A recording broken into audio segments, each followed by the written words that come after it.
భాగ్యనగరంలో బుల్లెట్ పేలింది. ఎమ్మెల్యేలు నివాసం ఉండే ప్రాంతంలో తుపాకీ మోగింది.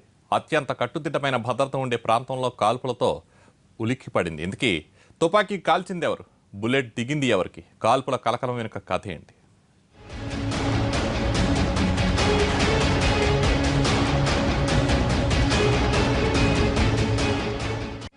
అది హైదర్గూడలోని ఎమ్మెల్యే క్వార్టర్స్. మధ్యాహ్నం సమయంలో రెస్ట్ రూమ్ లో ఒక్కసారిగా తుపాకీ పేలిన శబ్దం. సెక్యూరిటీ గార్డులతో సహా అక్కడున్న వారంతా పరుగున రెస్ట్ రూమ్ కు చేరుకున్నారు. ఏం జరిగిందని చుట్టూ చూశారు. అక్కడ రక్తపు మడుగులో ఓ యువకుడు పడి ఉన్నాడు. ఎవరా యువకుడు అని ఆరా తీస్తే అతడు మెదక్ జిల్లా నర్సాపూర్ ఎమ్మెల్యే డ్రైవర్ అక్బర్ అని తేలిందే. కాల్పుల గురించి తెలియగానే డీసీపీ సెంట్రల్ జోన్ పార్టీ ఘటనా స్థలానికి చేరుకుంది. క్లోజ్ టీం రంగంలోకి దిగింది. గన్మెన్ రివాల్వర్ ప్యాకెట్లో ఉండాల్సిన తుపాకీతోనే కాల్పులు జరిగినట్లుగా ప్రాథమికంగా నిర్ధారించారు. అందరూ భోజనానికి వెళ్లే సమయంలో గన్మెన్ తన రివాల్వర్ ను రెస్ట్ రూమ్ లో పెట్టి వెళ్లిపోయాడు. ఈ సమయంలో డ్రైవర్ అక్బర్ ఒక్కడే గదిలో ఉన్నాడని అంటున్నారు పోలీసులు. రివాల్వర్ ను బయటకు తీసి తిప్పేందుకు ప్రయత్నించడంతో కాల్పులు జరిగాయని తేలింది. భోజనానికి వెళ్లే సమయంలో గన్మెన్ అజాగ్రత్తగా వ్యవహరించడమే కాకుండా గన్ లాక్ చేయడం మర్చిపోయాడని చెప్తున్నారు. ఆయన పేరు సయ్యద్ అక్బర్, 23 years. అతనికి ఒక రౌండ్ చెస్ట్ ఫ్లోర్ నుంచి ఫైర్ అవ్వడం జరిగింది. ఈ సంఘటనలో సయ్యద్ అక్బర్ అక్కడికక్కడే ప్రాణాలు కోల్పోయినాడు.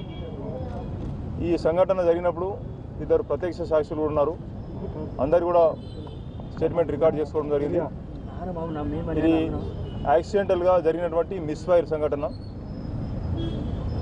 ఈ సంఘటనలో ఎవరి చేతుల నుంచి అయితే ఫైర్ అయిందో ఆ కానిస్టేబుల్ రవీంద్రను అదుపులో తీసుకోవడం జరిగింది. ప్రస్తుతం అతను మా కస్టడీలో ఉన్నాడు. మిస్ ఫైర్ వల్లే ఘటన జరిగిందని నిర్ధారించారు పోలీసులు. మహబూబ్నగర్ జిల్లాకు చెందిన అక్బర్ కొంతకాలంగా ఎమ్మెల్యే దగ్గర డ్రైవర్ గా పనిచేస్తున్నాడు. నిన్న తాగి ఉండడంతో అక్బర్ ను వదిలిపెట్టి మరొకరిని తీసుకెళ్లారంటున్నాడు ఎమ్మెల్యే. కాల్పుల గురించి తెలియగానే పోలీసులకు సమాచారం ఇచ్చానంటున్నారు. పైకి వచ్చి ఫోన్ చేసిన తర్వాత కిందికి పోయినాక పిస్టోల్ చినిగిపోయిందట, అది బ్యాగ్ చినిగిపోయిందట, దాన్ని గుర్తించుకొస్తానట పెట్టిండట. దాన్ని తీసుకొని ఎట్లనే ఇది ఎట్లనే అని ఇట్లా చూసుకుంటే మిస్ఫైర్ అయిందట.